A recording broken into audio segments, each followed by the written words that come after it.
से मिले फसल की बेहतरीन पैदावार। IIL के ट्रैक्टर ब्रांड का मिशन है तो जीत पक्की। स्वागत है। ब्रेक के बाद आप देख रहे हैं डीडी न्यूज पर। इस वक्त अब बारी आ गई आज की खास चर्चा की। और आज की खास चर्चा, जैसा कि हमने ब्रेक पर जाने से पहले बताया था कि हम करेंगे कि क्या उत्तर प्रदेश में एक और राजनीतिक मुकाबले की जमीन तैयार हो रही है और चुनौती की तैयारी है दोनों पक्षों के द्वारा। दरअसल 10 सीटों पर उपचुनाव होने हैं वहां पर। तो लोकसभा चुनाव के बाद उत्तर प्रदेश में बीजेपी और विपक्षी इंडी गठबंधन में एक और दिलचस्प मुकाबला होने वाला है। उसकी जमीन तैयार हो रही है वहां पर चुनावी मुकाबले की। यूपी की दरअसल 10 विधानसभा सीटों पर उपचुनाव होने हैं, जिसे राजनीतिक पंडित 2027 का सेमीफाइनल भी बताते हैं। तो जाहिर है कि बीजेपी, सपा और कांग्रेस सहित छोटे छोटे दलों की अपनी अपनी तैयारियां भी शुरू हो गई हैं इन 10 सीटों के उपचुनाव के लिए। चुनाव आयोग ने अभी तक हालांकि उत्तर प्रदेश के इन उपचुनावों के लिए नोटिफिकेशन जारी नहीं किया है, लेकिन हो सकता है कभी भी वो जारी हो जाए। तो बीजेपी के लिए जहां ये चुनाव लोकसभा चुनाव परिणाम से मिली निराशा को एक बड़ी उम्मीद में बदल सकता है अगर उनके पक्ष में चला जाए ज्यादातर सीटों पर, तो वहीं सपा के लिए भी ये एक लिटमस टेस्ट है कि क्या वाकई अखिलेश ने जनाधार यूपी में मजबूत कर लिया है। इसका टेस्ट होगा।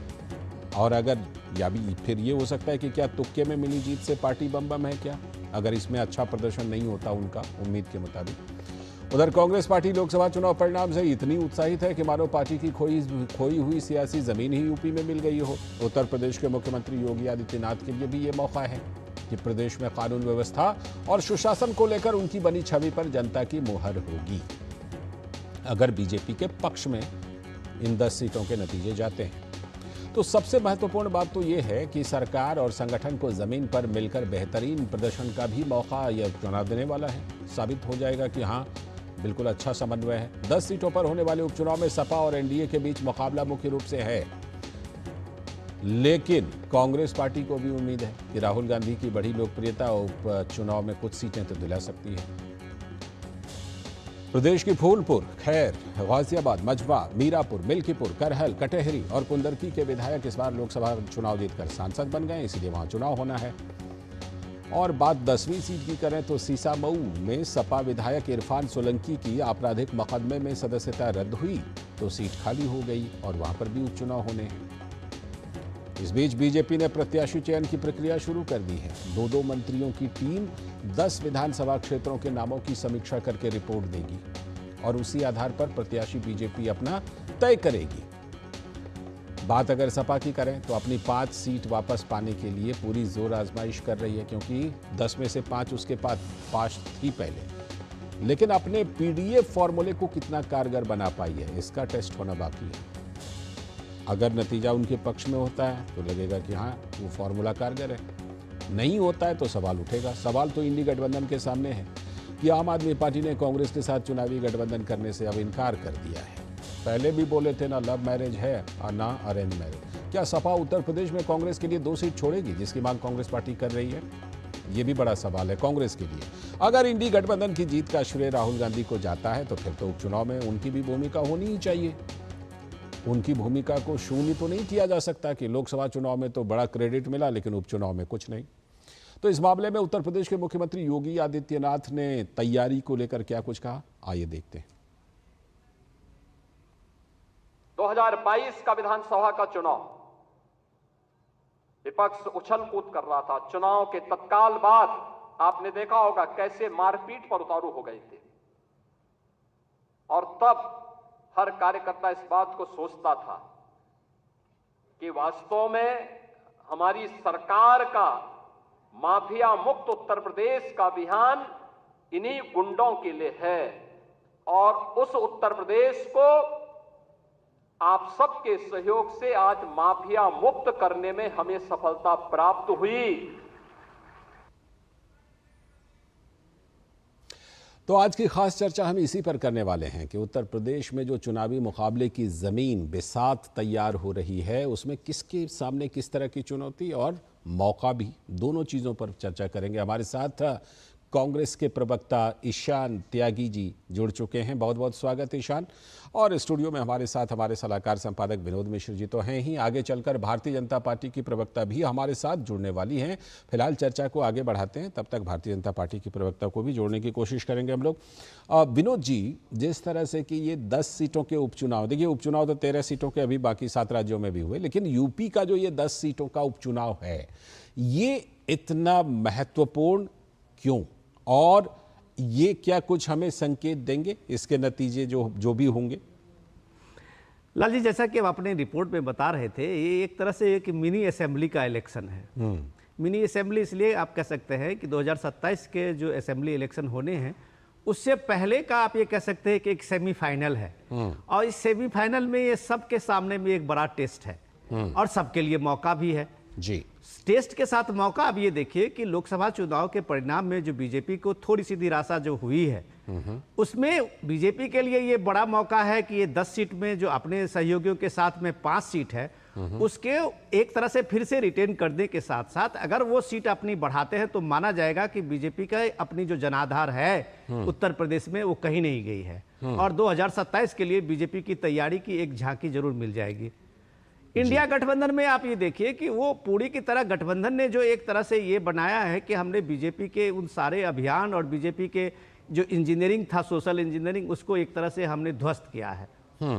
तो उनके सामने में चैलेंज ये है कि अगर वो पीडीए फार्मूला अखिलेश का ये बना है कि उसमें पिछड़ा, दलित, अल्पसंख्यक जो कहते हैं, वो फार्मूला अगर इंटैक्ट है तो इसका भी टेस्ट ये उपचुनाव में होना है कि अगर ये इंटैक्ट है या ये तुक्के की सियासत थी कि एक बार चल गया। तो ये तुक्के की सियासत अगर चल गया तो जाहिर सी बात है कि उसका रिजल्ट बताएगा कि आपके जमीन पे आपके कार्यकर्ता या आपकी लोकप्रियता कितनी जमी हुई है। सबसे जो बड़ा सवाल वो कांग्रेस के लिए है कि कांग्रेस को ये लग रहा है इस बार के चुनाव से कि शायद उत्तर प्रदेश में उनकी खोई हुई जमीन मिल गई है। ठीक है। और राहुल गांधी का जिस तरह से प्रोजेक्शन हो रहा है उत्तर प्रदेश में, खास करके रायबरेली और अमेठी सीट जीतने के बाद, तो ये उनको लगने लगा है कि ये जीत कांग्रेस की है। ठीक है। जबकि सपा के लोग कह रहे हैं कि ये जीत सपा के कांग्रेस के सहयोग के कारण है। तो अब ये कांग्रेस को ये बात साबित करने के लिए जो उपचुनाव में वो 2 सीटें मांग रही है, जिनको कहना है कि जैसे गाजियाबाद है, कुछ से इलाके हैं जिसमें कांग्रेस का अपना एक रहा है ट्रेडिशन, जहां से वो चुनाव लड़ते रहे हैं, तो वो उनको कैंडिडेट मिलना चाहिए। अब ये सपा के साथ में है कि ये कांग्रेस के साथ में ये तालमेल को वो आगे बढ़ाते हैं, या उनको लगता है कि कांग्रेस जो है एक एसेट के बदले में, अगर उनको ये लगने लगेगा कि राहुल गांधी का अपना एक इमेज बिल्डिंग यूपी में हो रहा है, इसी के इस चुनाव के बहाने कुछ और वो बात अपना मांग बढ़ा ले, तो ये सारी चीजें डिपेंड करेगा कि इंडिया गठबंधन किस रूप में इस चुनाव को अपनी भूमिका बनाती है, राहुल गांधी की क्या भूमिका होती है, अखिलेश की क्या भूमिका होती है। लेकिन बीजेपी के लिए तो आप कह सकते हैं कि ये बड़ा मौका है। बिल्कुल मौका है बीजेपी के लिए और मौका है गठबंधन के लिए भी, लेकिन वो देखना होगा कि कैसा समन्वय होता है। अनिला सिंह जी हमारे साथ भारतीय जनता पार्टी के प्रवक्ता जुड़ गए। बहुत बहुत स्वागत मैम आपका इस चर्चा में। मैं आपके पास आऊं उससे पहले ईशान आपके पास आता हूं। ईशान, बड़ा सवाल यही कि लोकसभा चुनाव में अच्छा नतीजा रहा, मुझे लगता है कांग्रेस के लिहाज से और विपक्षी गठबंधन के लिहाज से, लेकिन बड़ा सवाल ये कि क्या इन 10 सीटों में कुछ कांग्रेस को लड़ने के लिए सीटें मिलेंगी? 2 सीटों की मांग है, अखिलेश यादव मानेंगे क्या इस मांग को? लाल जी, देखिए, सबसे पहली बात तो ये है कि यूपी की जो जनता है उस जनता का मैं सबसे पहले नमन करता हूं कि उसने नफरत की राजनीति को हराने का काम किया। अच्छा। उसने उत्तर प्रदेश में विभाजन की राजनीति को हराने का काम किया। उसने उत्तर प्रदेश में भारतीय जनता पार्टी जो हिंदू मुसलमान की राजनीति करती है, लोगों को बांटने का काम करती है, भारतीय जनता पार्टी उस परिपाटी को, उस राजनीति को हराने का काम किया।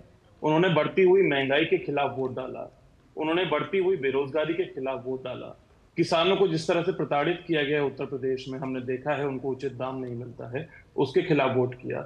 युवा इसलिए परेशान है क्योंकि जब 60,000 नौकरियां निकलती हैं कांस्टेबल के पद की, तो 48 लाख युवा उसमें अप्लाई करते हैं और उसमें आवेदन करते हैं, तो ये बेरोजगारी का दर जो अब हमारे सवाल के जवाब पर आ जाइए। 7 साल में बढ़ता ही जा रहा है। अब आइए आपके सवाल पे। देखिए, अभी आपने बोला कि ये जो चुनाव होने वाले हैं, चुनाव, ये आपने बोला कि सेमीफाइनल है, तो भारतीय जनता पार्टी जो लोकसभा चुनाव जो कि क्वार्टर फाइनल था, जब क्वार्टर फाइनल ही हार गई है तो वो उसमें सेमीफाइनल में उसकी दावेदारी वो नहीं 2 सीटों वाली बात पर आइए, खैर वो मिलेगी कि दावेदारी नहीं? जब करेगी, खैर वो जब दावेदारी करेगी, नहीं देखिए 2 सीटों से हमने आगे बढ़ के आगे आए ना, 6 सीटें हो गई ना हमारी लोकसभा में, 1 सीट थी ना हमारी 2019 में, अब 6 सीटें हो गई हैं, तो हमेशा बढ़ोतरी की ओर पार्टी हमारी विधानसभा में।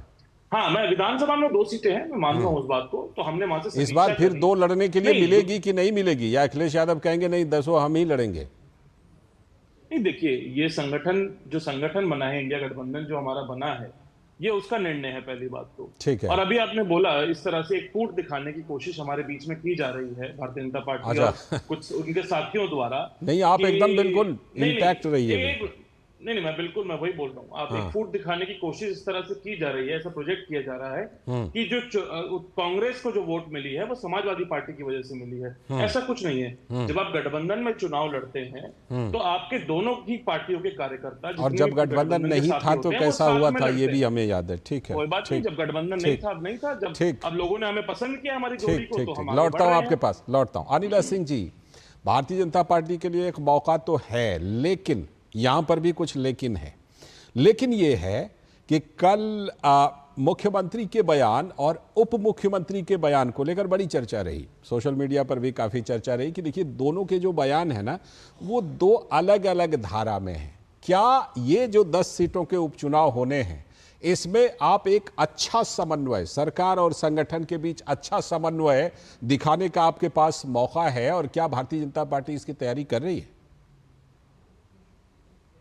राम राम। और बिल्कुल जी, अगर मैं बात करती हूँ भारतीय जनता पार्टी के जो ये 10 सीटों पे उपचुनाव है उसमें भागीदारी का, आप देखेंगे क्योंकि सरकार चुनाव नहीं लड़ रही, पार्टी चुनाव लड़ेगी।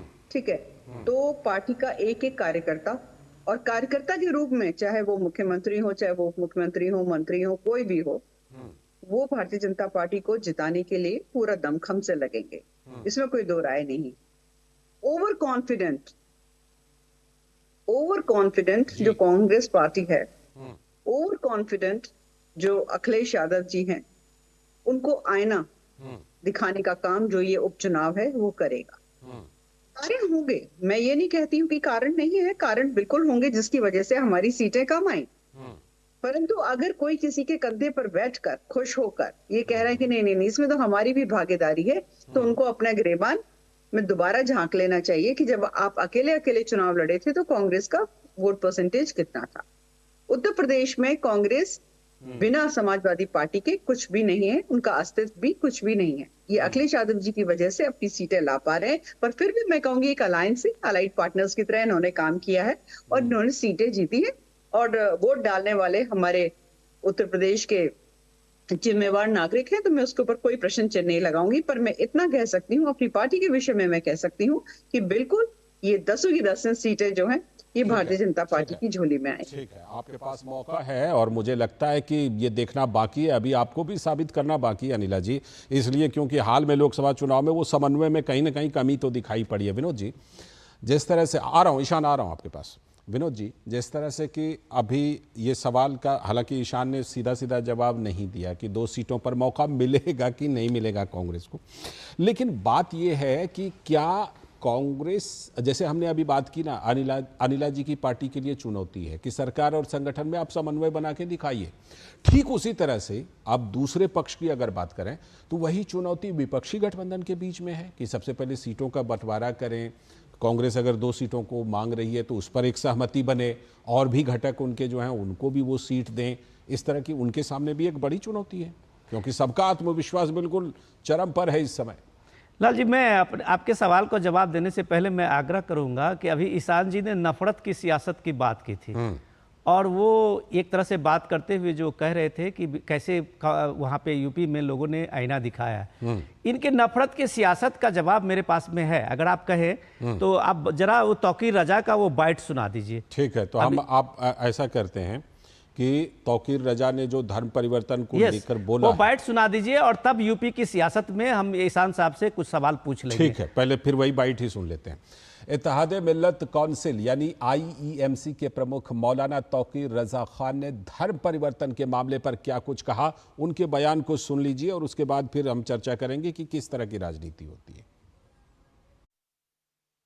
23 एप्लीकेशंस हैं, इनमें 8 लड़के हैं जो इस्लाम कबूल करना चाहते हैं और 15 लड़कियां हैं और इन्होंने अपने रिश्ते पहले से तय किए हुए हैं, तमाम के तमाम बालिग हैं। हमने जिला प्रशासन से परमिशन मांगी है। आने वाली 21 तारीख को खलील हायर सेकेंडरी स्कूल में हम पहले चरण में 5 जोड़े हमने मुंतखब किए हैं। तो ये उत्तर प्रदेश में इस तरह का बयान आ रहा है, इसलिए सवाल तो सारी पार्टियों पर जाएगा, नेताओं पर, कि इन बयानों का समर्थन करते हैं कि नहीं। विनोद जी, मैं इसमें एक चीज़ और जोड़ देता हूँ। हालांकि बात उत्तर प्रदेश की हो रही है, लेकिन मैं फिरहाद हकीम के बयान को भी नहीं भूल पा रहा हूँ, जिन्होंने वहाँ जाकर कहा इस्लाम में पैदा नहीं हुए तो आप दुर्भाग्यपूर्ण हैं, अनफॉर्चुनेट हैं, आपको इस्लाम की दावत देनी चाहिए, मिलनी चाहिए। अब इस तरह की राजनीति पर अगर जुबान नहीं खोलेंगे नेता और दूसरी तरफ कहेंगे कि नहीं नफरत की राजनीति होती है, तो ये तो डबल स्टैंडर्ड है ना। ईशान जी, आपने सुना तौकीर रजा की बाइट, और सावन का महीना 22 तारीख से सावन का शुरू हो रहा है, जो उत्तर प्रदेश का एक प्रमुख पर्व में से होता है। और उससे पहले तौकीर रजा के इस बाइट को आप क्या मानते हैं, जिसमें वो एक तरह से आप एक कह सकते हैं कि लव जिहाद का एक बड़ा प्रदर्शन वो करने जा रहे हैं। वो 22 लड़की, 15 लड़कियों की बात जो कह रहे हैं कि हम धर्म परिवर्तन कराएंगे और उनका एक सामूहिक विवाह का आयोजन कराएंगे।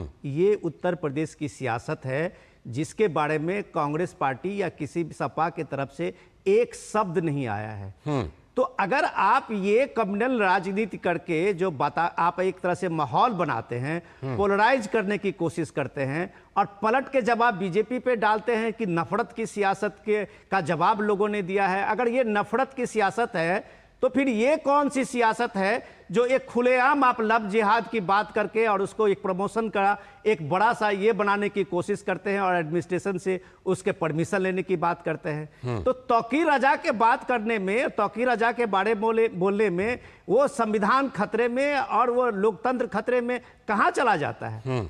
ये सवाल जब आप करते हैं तो आप खुद यूपी में पोलराइजेशन के लिए प्रमोट करते हैं। ठीक है, और ये दोष आप दूसरे को देते हैं। बिल्कुल। उत्तर प्रदेश का ये जो चुनाव है उस पे आप बात कीजिए, तो सीधे सीधे ये सवाल जब लोकल इशू पे आप आते हैं तो आपको पता है कि आप विकास के एजेंडे पे वहां चुनाव नहीं लड़ सकते। तो ये सारी चीजें आप ला रहे हैं हिंदू मुसलमान करने के लिए, ये तौकीर रजा को आपने आगे किया। और बात हिंदू मुसलमान की नहीं है ईशान, बात तो ये भी है कि नफरत की राजनीति तब नहीं होती जब जाकर के पूछते हैं कितने ओबीसी हो, इसमें कितने ओबीसी हो, यहां पर कितने ओबीसी हो। वो भी तो एक नफरत की राजनीति है ईशान, या उसके लिए पैमाना अलग होगा? लाल जी, आपने पूरा बयान चला दिया जी। आप ये बताइए, उत्तर प्रदेश में किसके प्रशासन है? प्रशासन किसके हाथ में? पुलिस कार्रवाई का समर्थन करेंगे तौकीर रजा पर अगर कार्रवाई की जाए तो? आप ये बताइए, तौकीर रजा ने अभी तक जो भी बोला, क्या मैंने उसका समर्थन किया? नहीं मेरी किया। पार्टी ने उसका समर्थन किया? क्या वो कांग्रेस के नुमाइंदे हैं? आप अगर सवाल विपक्ष से ही पूछना है आपको सारे सवाल, तो विपक्ष से सवाल अनिला जी से भी पूछ लेंगे अभी कि तौकीर रजा पर कार्रवाई क्यों नहीं हो रही है। हाँ, पूछे ना, क्यों प्रशासन क्यों खामोश है? पहले आपसे ले लेता हूं रिएक्शन, फिर अनिला जी से पूछूंगा। अगर आप चाहते ही हैं कार्रवाई करना, आपका इतना दृढ़ निश्चय है कि आपको कार्रवाई करनी है, तो किसने रोका है? पुलिस आपके हाथ में है, प्रशासन आपके हाथ में, करिए, प्रशासन को बोलिए, नहीं देगा पूरी परमिशन। अब आइए दूसरी बात पे, आपने बोला नफरत की राजनीति। 80-20 की बात किसने की थी? 80-20 की बात मैं आपको याद दिलाऊं किसने की थी? शंख पुष्पी भिजवा देता हूं मैं। किसने 80-20 की बात करी थी? मेरे को अपने मुंह से बताइए, मैं जानना चाहता हूं आपसे 80-20 की बात किसने की थी उत्तर प्रदेश के चुनाव के समय? माननीय मुख्यमंत्री योगी आदित्यनाथ जी जब 80-20 की बात करते हैं तो विभाजन की राजनीति नहीं है, और कांग्रेस को आप बोल रहे हैं कि आप विभाजन की राजनीति कर रहे हैं। अरे देश के संसाधनों पर पहला हक किसका है? सुन लीजिए, अब आप सुन लीजिए ना। अब मैं बोलना शुरू करूं तो आप सुन लीजिए, आप मुझसे काउंटर सवाल बिल्कुल पूरा मौका है, बोलिए।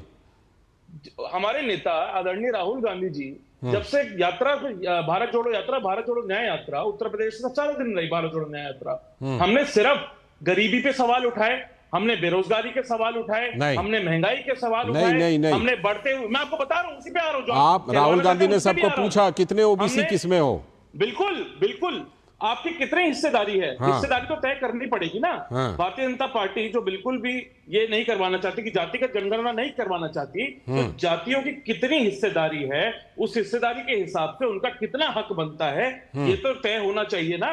तो इसमें सवाल कोई गलत नहीं है, जातिगत जनगणना होनी चाहिए, और जब हम सरकार में आएंगे तो हम करवाएंगे। और एक बात और, अनिला सिंह जी ने बात बोली ओवर कॉन्फिडेंस की। ओवर कॉन्फिडेंस का जिक्र अगर वो ना करे तो बेहतर रहेगा, क्योंकि उनके ही मुख्यमंत्री योगी आदित्यनाथ जी बोल रहे हैं कि हम अति आत्मविश्वास में थे, हमारे कार्यकर्ता हम ओवर कॉन्फिडेंस में थे। और जिस तरह की चीचा लीडर, ये वाली बात आपकी सही है, इस समय भारतीय जनता पार्टी में चल रही है, ये बात आपकी सही है। केशव प्रसाद मौर्य खुद ही कह रहे हैं कि संगठन बड़ा है, सरकार नहीं है। ठीक तो है, मैसेज देना चाह रही योगी आदित्यनाथ जी को। 2 सवाल आपने उठाए, नहीं आए, आपको दिल्ली से इंपोर्ट किया गया। इनके ही साथी राजभर जी कह रहे हैं कि मोदी और योगी जिम्मेदार हैं। इन्हीं के साथ ये संजय निषाद जी कह रहे हैं गरीबों पे बुलडोजर चलाया गया। तो जब आप समीक्षा करें तो इन महत्वपूर्ण बिंदुओं की भी समीक्षा करें कि उत्तर प्रदेश में बढ़ती हुई महंगाई है। आपने 2 सवाल जो उठाए ना, मैं सीधा अनिला जी से पूछता हूं, अनिला जी से पूछता हूं। इसीलिए आपको वोट कम मिला है और इसीलिए हमारा गठबंधन जीत रहा है। ठीक है, रुकिए अनिला जी से आप जवाब लेने दीजिए। अनिला जी आपने ओवर कॉन्फिडेंस की बात इनके लिए की, लेकिन सवाल तो आपके ऊपर भी उठ रहे हैं कि भाई ओवर कॉन्फिडेंट में पार्टी थी, ओवर कॉन्फिडेंस में, इसलिए इस तरह का नतीजा आया लोकसभा चुनाव में। एक तो इसका जवाब दीजिए। पहली बात तो ये है कि तौकीर रजा जो है, जो आए दिन उल्टी सीधी बातें, उल्टी सीधी हरकतें करने के लिए मशहूर हैं, वो कांग्रेस के नुमाइंदे हैं कि नहीं, जाके प्रियंका गांधी वाड्रा से पूछ लीजिए। शायद ईशान त्यागी जी को ज्यादा नहीं पता होगा। नहीं है। मैंने बोला प्रियंका गांधी वाड्रा से पूछे, मैं आपके बीच में नहीं बोल रही थी। दूसरी बात आपके हाथ में है कि नहीं है, पुलिस आपके हाथ में है कि नहीं है, आप चाहते हैं कार्रवाई करना तो करिए ना, आप करिए ना कार्रवाई। वाली बहस नहीं होगी जब ये यहाँ पे ठीक है, ईशान जी अब जवाब ले लीजिए। ईशान जी अनिला जी का जवाब सुनिए। हाँ, बोल रहे थे, चुप होकर सुन रही थी क्योंकि इनका नंबर था। बोलिए। सच्चाई सुनने की हिम्मत रखिए। दूसरी बात यह है कि तौकीर रजा की इतनी हिम्मत और इतनी हिमाकत कैसे हो गई भाई? और इसीलिए हो गई हिम्मत, इसीलिए आ रही है ना। देखा नहीं कि उत्तर प्रदेश में जो ये आए दिन हमने सुना है, एक धर्म विशेष के लोगों को कहते हुए, अरे हमारी सरकार आने दो, फिर से हमारे पुराने दिन लौटेंगे। पुराने दिन कौन से भाई? गुंडागर्दी के, लव जिहाद के, माफिया गर्दी के, डॉन गर्दी के, जो तौकीर रजा कर रहा है। पुलिस कहाँ है 7 साल से? आपकी सरकार कहाँ है 7 साल से? सत्ता में आ गए, बैठी हुई बहुमंजिलों को बाहर लेकर आ जाएंगे। समर्थन नहीं करते, वो कह रहे हैं, ईशान कह रहे हैं कि तौकीर रजा के बयान का समर्थन कांग्रेस नहीं करती। ये कांग्रेस और समाजवादी पार्टी की सच्चाई है। अरे आप सच्चाई अपने आपके पास है, पुलिस आपके पास है, आप कार्रवाई से चुप रहे हैं। आप इस तरह की राजनीति को और इस तरह के लोगों को प्रोत्साहन क्यों दे रहे हैं, आप ये बताइए ना। कांग्रेस पार्टी और समाजवादी पार्टी लव जिहाद को बढ़ा रही है बैठकर। बिल्कुल नहीं बढ़ने देंगे साहब, कान खोल कर सुन लीजिए। उत्तर प्रदेश को भी समझ में आ जाना चाहिए। सिर्फ बड़ी बड़ी बातें टेलीविजन चैनल पे आके करने से नहीं होता है अनिला सिंह जी। आप बड़ी दमन किया है, आप मांग करेंगी उत्तर बिहार के चैनल से, तो मुझे कार्रवाई हो वहां पर, आप करिए ना, मांग करिए कार्रवाई। एक एक करके बोलेंगे तो दर्शकों को भी समझ में आएगा। चिल्लाने से कोई नंबर नहीं बढ़ने वाला है। जाके प्रियंका दीदी से पूछना तौकीर रजा से क्या संबंध है। बता दीजिए ना, क्या संबंध है, क्या कनेक्शन है? अनिला जी बता दीजिए। मीडिया ने भी खूब चलाया है, किसने एंटरटेन किया तौकीर रजा को? कांग्रेस ने एंटरटेन किया। तो छुपा हुआ फैक्ट नहीं है ये, एवरीबडी नोज अबाउट इट। और हमें पाठ पढ़ाने चले हैं। यही होगा, समाजवादी पार्टी और कांग्रेस जैसे राजनीतिक दल जब जब सत्ता में आएंगे, संबंध नहीं होता है, वो काम भारतीय जनता पार्टी का है। प्यार प्रेम की है, यानी हमारी बेटियां वहां पर चली जाएं, हमारी बेटियां वहां चली जाएं, इन्हें कोई परेशानी नहीं होती है। ठीक है। आप कुछ, विनोद जी आप कुछ कहना बस मैं अनिला जी, देखिए, एक तो ईशान जी आपने इतनी देर आपने अपनी बात रखी, अनिला जी ने एक बार भी उसका जवाब नहीं दिया है। सुनना कभी बीच चाहिए, में सुनना। टोका नहीं। आप बिल्कुल। उनके नेताओं पे भी आरोप लगाते रहे, आप बोलते रहे, लेकिन अनिला जी एक बार भी आपके बीच में बात करते हुए इंटरप्ट नहीं बयान है ना, किया। मतलब ये आरोप अच्छा कम से भी कम होता है ये बहस के लिए इतना, भी। और वो भी बहुत पुराने, मैं बहुत आरोप सीनियर नहीं लगा प्रवक्ता रहा है। हूं। मैं आरोप नहीं लगा देखिए रहा हूं। ईशान जी, मेरे ठीक है, उनके बयान ये हैं। ठीक है, आप उनके अपनी बात नेता के रखिए, बयान लेकिन हैं। मजबूती से रखिए, लेकिन डिस्टर्ब करके नहीं। मैं अनिला जी की बात का समर्थन करता हूं किस मायने में बताइए? कि अनिला जी ने जो उठाया है सवाल प्रियंका गांधी और कांग्रेस के नेताओं के साथ में तौकीर रजा का, वो बिल्कुल सही है।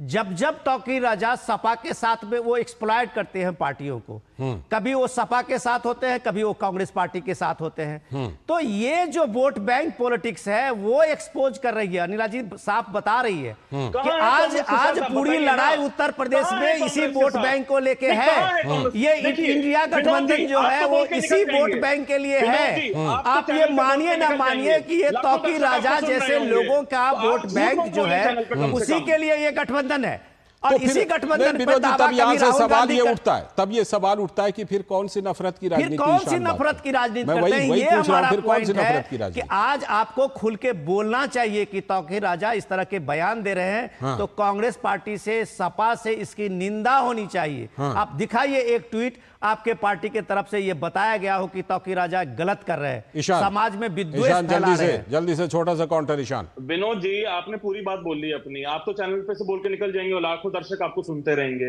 लेकिन कम से कम झूठ तो मत बोलिए। क्या मैंने अभी आपके चैनल पे बैठ के पिछले 20 मिनट में हाँ। एक भी बार इस बयान का समर्थन किया? नहीं किया, और नहीं उल्टा समर्थन मैंने- नहीं मैं किया, कह रहा हूं, लेकिन आप आप विनोद की वो बात कुछ आपका और कह कहाँ रहे है? हैं। मैंने ही विनोद सवाल जी कह रहे हैं कि पूछा है, आपने उसकी निंदा की। उल्टा मैंने ही सवाल पूछा है अनिला सिंह जी से कि उस पे प्रशासन क्यों खामोश है, उन पे पुलिस क्यों खामोश है, क्यों आप ऐसे अराजक तत्वों को ठीक है, ऐसे ठीक है। अब विभाजन की अभी राजनीति हमारे को पास अब प्रोत्साहन समय क्यों की दे रहे कमी हैं है, आप? हम लोग चर्चा करेंगे, देखते हैं 10 सीटों के लिए मौका है। आप लोग अपने अपने वहां पर इकबाल साबित कीजिए, जीतेंगे। चाहे विपक्ष हो या फिर सरकार। बहुत बहुत शुक्रिया ईशान जुड़ने के लिए, और अनिला जी आपका भी जुड़ने के लिए, और विनोद जी आपका भी इस चर्चा में हिस्सा लेने के लिए बहुत बहुत शुक्रिया। अभी वक्त है एक ब्रेक का, और ब्रेक के बाद जब लौटेंगे तो बात करेंगे उत्तर प्रदेश के बाद हरियाणा की, कि वहां की चुनावी तैयारी भारतीय जनता पार्टी किस तरह से कर रही है।